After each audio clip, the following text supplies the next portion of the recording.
Hello everyone, I am doctor Alok Agarwal. और आज के इस वीडियो में हम देखेंगे फ्लूइड की कुछ प्रॉपर्टीज। तो आज हम देखेंगे mass density, weight density, specific volume and specific gravity. और फिर इससे रिलेटेड हम एक या दो न्यूमेरिकल भी देखेंगे इसी वीडियो में। तो स्टार्ट करते हैं मास डेंसिटी से। मास डेंसिटी क्या होता है? It is the ratio of mass of fluid to its volume. जो हम अभी तक सॉलिड के बारे में बोलते थे कि सॉलिड की डेंसिटी क्या होती है, फ्लूइड में हम उसको मास डेंसिटी के नाम में जानते हैं। क्यों? क्योंकि फ्लूइड में दो टाइप की डेंसिटी होती है, मास डेंसिटी और वेट डेंसिटी, दोनों अलग होती है। इसीलिए हम यहाँ पे इसको डेंसिटी ना बोल के मास डेंसिटी ही बोलते हैं। दस, mass per unit volume is called density of the fluid. ठीक, इसका सिंबल भी सेम है जो कि डेंसिटी का होता है, दैट इज रो। ठीक, अब जो डेंसिटी है लिक्विड की, वो हम कंसीडर करते हैं that it will remain constant. इसीलिए हम इसको इनकम्प्रेसिबल फ्लूइड भी बोलते हैं। लेकिन जो गैसेस होती हैं, उसकी जो डेंसिटी होती है वो प्रेशर और टेम्परेचर दोनों के साथ वेरी करती है। ठीक, वो अपन देखेंगे क्या वेरी होता है। मैथमेटिकली अगर हम मास डेंसिटी को डिफाइन करें तो it is the ratio of mass of fluid to the volume of fluid, that is m by v। अब इसके बेसिस में इसका फॉर्मूला क्या होगा? इसका फॉर्मूला होगा जो मास का, सॉरी, यूनिट क्या होगी जो मास की यूनिट है और जो वॉल्यूम की यूनिट है। मास की यूनिट क्या होती है? एसआई यूनिट केजी, और वॉल्यूम की होती है मीटर क्यूब। तो it will be kg per metre cube in SI system, और अगर हम सीजीएस सिस्टम की बात करें तो इट विल बी ग्राम पर सेंटीमीटर क्यूब। ठीक है, तो डेंसिटी एसआई सिस्टम में kg per metre cube and CGS system में ग्राम पर सेंटीमीटर क्यूब, और ये मास डेंसिटी बोलते हैं हम इसको। ठीक, अब हमारा जो स्टैंडर्ड फ्लूइड है, फ्लूइड मैकेनिक्स में हम स्टैंडर्ड फ्लूइड वाटर को मानते हैं। तो वाटर की डेंसिटी हमको पता होना बहुत जरूरी है। तो वाटर की डेंसिटी सीजीएस यूनिट या एसआई यूनिट दोनों में पता होना चाहिए। तो एसआई यूनिट में उसकी डेंसिटी होती है 1000 केजी पर मीटर क्यूब, और जब हम उसको सीजीएस यूनिट में लिखते हैं तो इट विल बी 1 ग्राम पर सेंटीमीटर क्यूब। तो ये हमको याद होना चाहिए। जनरली हमको एसआई यूनिट का यूज आता है। तो एसआई यूनिट में 1000 केजी पर मीटर क्यूब जो वाटर है उसकी डेंसिटी होती है। ओके, नेक्स्ट, ये दो इंपॉर्टेंट नोट है कि जो डेंसिटी होती है गैस की, it is proportional to pressure. मतलब जैसे जैसे हम प्रेशर बढ़ाते जाएंगे, गैस क्या होगा, प्रेशर बढ़ाएंगे तो गैस कंप्रेस होगा, कंप्रेस होगा तो उसके मॉलिक्यूल पास पास आएंगे, तो उसकी डेंसिटी बढ़ती है। जो गैस मॉलिक्यूल्स होते हैं, जो गैस होती है, उसकी डेंसिटी जब हम प्रेशर अप्लाई करते हैं तो उसकी डेंसिटी बढ़ जाती है, क्योंकि उसका वॉल्यूम कम हो रहा है। जैसे ही हमने प्रेशर लगाया तो वॉल्यूम कम हुआ, वॉल्यूम कम हुआ तो डेंसिटी क्या है, मास अपॉन वॉल्यूम, तो डेंसिटी बढ़ जाती है। वहीं जब हम उसमें टेम्परेचर देते हैं, उसको हीट करते हैं, तो वो जो मॉलिक्यूल्स है वो एक दूसरे से दूर जाने की कोशिश करते हैं, तो उसका वॉल्यूम बढ़ जाता है, और इस वॉल्यूम बढ़ने के कारण उसकी डेंसिटी क्या होती है, कम हो जाती है। तो डेंसिटी जो गैसेस की होती है वो प्रेशर से डायरेक्टली प्रोपोर्शनल होती है और टेम्परेचर के इनवर्सली प्रोपोर्शनल होती है। ठीक, liquid are essentially considered as incompressible fluid. जो लिक्विड होता है उसको हम इनकम्प्रेसिबल फ्लूइड या इनकम्प्रेसिबल सब्सटेंस मान के चलते हैं, जहां पे उसकी डेंसिटी वेरी नहीं करती है विथ प्रेशर, या अगर करती भी है तो इतनी नेग्लिजिबल करती है कि हम उसको कंसिडर नहीं करते। तो this is about mass density. Next अब हम आते हैं वेट डेंसिटी में। वेट डेंसिटी क्या है? ये है ratio weight of fluid to its volume. Mass density क्या था? Mass of fluid to its volume. Weight density is weight of fluid to its volume. या फिर हम इसको ऐसा भी बोल सकते हैं that weight per unit volume of the fluid is called weight density. अब वेट डेंसिटी को हम एक और नाम से जानते हैं, ये बहुत इंपॉर्टेंट है, दैट इज स्पेसिफिक वेट। क्योंकि जब न्यूमेरिकल आता है तो वेट डेंसिटी कभी टर्म यूज करते हैं, कभी स्पेसिफिक वेट टर्म यूज करते हैं, तो दोनों ही हमको पता होना चाहिए, both are same, that is weight per unit volume. अगर मैथमेटिकली जाए तो this is denoted by small w, which is weight of the fluid upon volume of the fluid. अब देखिए जो वेट ऑफ द फ्लूइड है, weight क्या होता है, मास इनटू ग्रेविटेशनल एक्सीलरेशन। तो if we write this weight of fluid, that is mass of fluid into acceleration due to gravity, तो हम क्या आ जाएगा, m into g by v. तो m बाई वी क्या होता है, mass of fluid by volume of fluid. Just इसकी पहले स्लाइड में देखा था, that is mass density which is denoted by rho. So this weight density is nothing but the product of mass density into gravitational acceleration. And this is very important relationship which will be helpful in solving the numerical problem.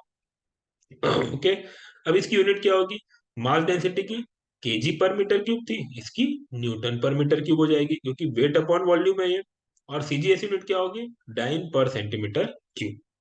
Again, जिस तरह से water की हमको mass density पता होना चाहिए, उसी प्रकार से वाटर की हमको वेट डेंसिटी भी पता होना चाहिए। तो वेट डेंसिटी कैसे निकलेगी? W is equal to rho into g, हमको पता है। जी की वैल्यू हमको पता है 9.81 मीटर पर सेकेंड स्क्वायर होती है। और रो क्या है? जस्ट हमने देखा था 1000। सो 1000 into 9.81 will give us 9810 Newton per metre cube. तो हमको ये समझ में आ गया कि वेट डेंसिटी ऑफ वाटर क्या है, 9810, और वो कैसे आए। तीसरी इंपॉर्टेंट प्रॉपर्टी है स्पेसिफिक वॉल्यूम। स्पेसिफिक वॉल्यूम, किसी भी प्रॉपर्टी के सामने स्पेसिफिक लग जाता है तो वो पर यूनिट मास हो जाती है, ये भी हमको ध्यान रखना है। ठीक, तो हमने वॉल्यूम में स्पेसिफिक लगा दिया, तो वॉल्यूम अपॉन मास। तो it is defined as volume per unit mass of the fluid. अब specific volume, volume upon mass. तो मास अपॉन वॉल्यूम क्या होता है? Mass density. तो वॉल्यूम अपॉन मास क्या होगा? 1 अपॉन मास डेंसिटी। ठीक, स्पेसिफिक वॉल्यूम इसीलिए हम बोलते हैं it is the reciprocal of mass density. तो इसकी यूनिट क्या हो जाएगी? Just opposite of mass density. Mass density की केजी पर मीटर क्यूब होती थी, इसकी मीटर क्यूब पर केजी हो जाएगी। This is specific volume. Next हम आते हैं स्पेसिफिक ग्रेविटी में। स्पेसिफिक ग्रेविटी बहुत ही इंपॉर्टेंट प्रॉपर्टी है, इसको थोड़ा ध्यान से समझिए आप। ये एक रेशियो है, किसके किसके बीच? Weight density of any fluid upon weight density of standard fluid. ये एक रेशियो। अब वेट डेंसिटी, अगर इसको मैं मैथमेटिकली लिखूं, तो wait density of liquid upon weight density of water. अब ये वाटर कहाँ से आया? क्योंकि यहाँ पे देखिए डेफिनेशन में क्या लिखा है, it is the ratio of weight density of any fluid to the weight density of standard fluid. जब हम लिक्विड की बात करते हैं तो हमारा स्टैंडर्ड फ्लूइड होता है वाटर, और जब हम गैसेस की बात करते हैं तो हमारा स्टैंडर्ड फ्लूइड होता है एयर। तो अभी हम किसकी बात कर रहे हैं? लिक्विड की बात कर रहे हैं। इस पूरे यूनिट में हम किसकी बात करेंगे? लिक्विड की ही बात करेंगे। ठीक, तो यहाँ पे हमारा स्टैंडर्ड फ्लूइड हमेशा क्या रहेगा? वाटर रहेगा। इसीलिए S, it is denoted by S, and wait density of liquid upon weight density of water. ठीक, अब ये वे जो स्पेसिफिक ग्रेविटी है, इसको रिलेटिव डेंसिटी भी बोलते हैं। That is very important. इसको रिलेटिव डेंसिटी भी बोलते हैं। ठीक, अब देखिए यहाँ पे जैसे ही हमने लिखा specific gravity is equal to weight density of liquid upon weight density of water, तो इसको हम क्या लिख सकते हैं? वेट डेंसिटी को अभी हमने रिलेशनशिप देखा था, weight density is density into gravitational acceleration. तो यहाँ पे weight density of liquid can be written as weight mass density of liquid into gravitational acceleration. Similarly, weight density of water can be written as mass density of water into gravitational acceleration, और numerator और denominator में दोनों में gravitational acceleration cancelled out हो जाएगा।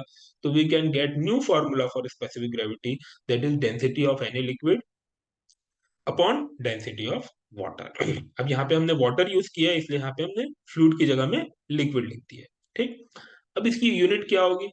It is a unitless quantity, क्योंकि numerator में भी डेंसिटी है, डिनोमिनेटर में डेंसिटी है, it will be cancelled and it has no unit. ठीक है, यहाँ पे देखिए इस स्पेसिफिक ग्रेविटी के लिए एक नोट दिया है कि अगर हमको किसी भी फ्लूइड की स्पेसिफिक ग्रेविटी पता है तो हम उस फ्लूइड की डेंसिटी निकाल सकते हैं।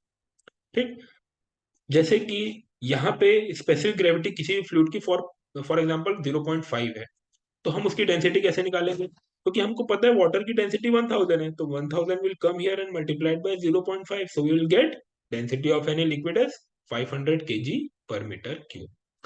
जिस तरह से स्पेसिफिक ग्रेविटी मरकरी की होती है 13.6, तो उसकी डेंसिटी क्या होगी? हम इस 13.6 को 1000 से मल्टीप्लाई कर देंगे, तो 13600 kg per metre cube will be the density of that mercury. तो specific gravity is very important property. अब हम आते हैं इन चार प्रॉपर्टीज से रिलेटेड कुछ न्यूमेरिकल्स में। तो देखिए सबसे एकदम सिंपल से दो न्यूमेरिकल करेंगे अपन।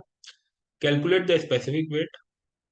स्पेसिफिक वेट मतलब वेट डेंसिटी, ये ध्यान रखना है अपने को। इसीलिए यहाँ पे अपन ने वेट डेंसिटी को स्पेसिफिक वेट भी बोलते हैं, स्पेसिफिक ग्रेविटी को रिलेटिव डेंसिटी भी बोलते हैं, ये हमको याद होना चाहिए। Calculate the specific weight density and specific gravity of 1 litre of liquid which weighs 7 newton. तो देखिए यहाँ पे तीन चीजें पूछा है और दो चीजें गिवन है। दो क्या क्या दिया हुआ है? एक तो वेट दिया हुआ है, that is weight of liquid, और दूसरा दिया हुआ है वॉल्यूम। यहाँ पे वॉल्यूम दिया हुआ है, लेकिन हाँ वॉल्यूम किसमें दिया हुआ है, litre. Litre is a unit of volume. ठीक। तो हमको क्या करना पड़ेगा, हमने अभी तक देखा है क्या कि जो हमने जितने भी फॉर्मूले देखे हैं, जितने भी चीजें देखी है, उसमें हमारा जो वॉल्यूम की यूनिट है वो हम स्टैंडर्ड क्या लेते हैं, ऐसा यूनिट मीटर क्यूब। तो इस लीटर को हमको मीटर क्यूब में कन्वर्ट करना पड़ेगा, और लीटर को मीटर क्यूब में कन्वर्ट करने के लिए हमको 10⁻³ से मल्टीप्लाई करना पड़ता है। तो 1 लीटर की वैल्यू क्या हो जाएगी, 10⁻³ मीटर क्यूब, और वेट दिया हुआ है 7 न्यूटन। तो this two values are given. अब सबसे पहले हमको स्पेसिफिक वेट पूछा है, जिसको हम वेट डेंसिटी के नाम से भी जानते हैं। तो वेट डेंसिटी क्या होता है, weight upon volume. Weight density is weight per unit volume. तो वेट भी दिया है, वॉल्यूम भी दिया है, तो स्पेसिफिक वेट कैसे निकल जाएगा, weight of fluid upon volume of fluid. तो 7 divided by 10⁻³ newton per metre cube, which will give us 7000 newton per metre cube. Second में आते हैं, डेंसिटी क्या होता है, मास अपॉन वॉल्यूम। लेकिन यहाँ पे मास नहीं दिया हुआ है, यहाँ पे मास नहीं दिया हुआ है, तो हमारे पास एक फॉर्मूला है, एक रिलेशनशिप है, दैट वेट डेंसिटी या specific weight is equal to mass density into gravitational acceleration. तो अगर हम उस फॉर्मूले को यूज करेंगे तो मास डेंसिटी क्या हो जाएगा, weight density upon gravitational acceleration. Weight density is specific weight, so specific weight divided by gravitational acceleration. तो स्पेसिफिक वेट अभी हमने निकाला 7000, और gravitational acceleration we know it is 9.81। तो density we get 713.5 kg per meter cube when we solve it. Next है specific gravity. Specific gravity क्या होती है, density of unknown fluid divided by density of standard fluid. अभी हमने density of liquid निकाल लिया, that is 713.5, और हमको स्टैंडर्ड फ्लूइड की डेंसिटी पता है, दैट इज 1000। तो दोनों को आपस में डिवाइड करेंगे तो will get specific gravity, which is density of liquid upon density of water, that is 713.5 divided by 1000, which is 0.7135, and this is a unitless quantity. So this is a very simple problem based on all the properties that we have just discussed in this video. एक और problem देखते हैं अपन, calculate the density, specific weight and weight of 1 litre of petrol of specific gravity 0.7। ठीक है, यहाँ पे given कुछ और है, और थोड़ा सा चेंज किया है इसमें। Volume is same, that is 1 litre. Again we have to convert this volume into metre cube by multiplying it by 10⁻³ okay.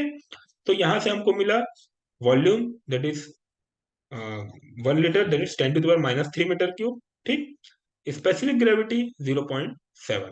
1 litre is equal to 1000 centimetre cube. जब हम इसको मीटर क्यूब में कन्वर्ट करते हैं तो 10⁻6 से डिवाइड करते हैं, तो we get 10⁻³ which can also be written as 0.001 metre cube.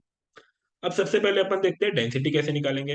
Density क्या होता है, अगर स्पेसिफिक ग्रेविटी दिया हुआ है तो density is a specific gravity is a ratio of density of liquid upon density of standard fluid. यहाँ पे हमारा लिक्विड क्या है, पेट्रोल है, तो it will B density of petrol divided by density of liquid, standard liquid या standard fluid.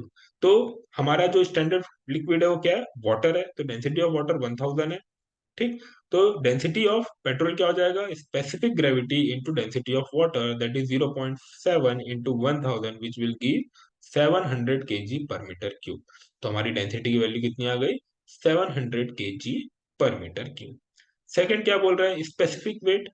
अब specific weight क्या होता है, वेट अपॉन वॉल्यूम। यहाँ पे वेट नहीं दिया हुआ है, लेकिन हमको पता है वेट डेंसिटी या स्पेसिफिक वेट और डेंसिटी, मास डेंसिटी के बीच क्या रिलेशन है, that specific weight is equal to mass density into gravitational acceleration. ठीक।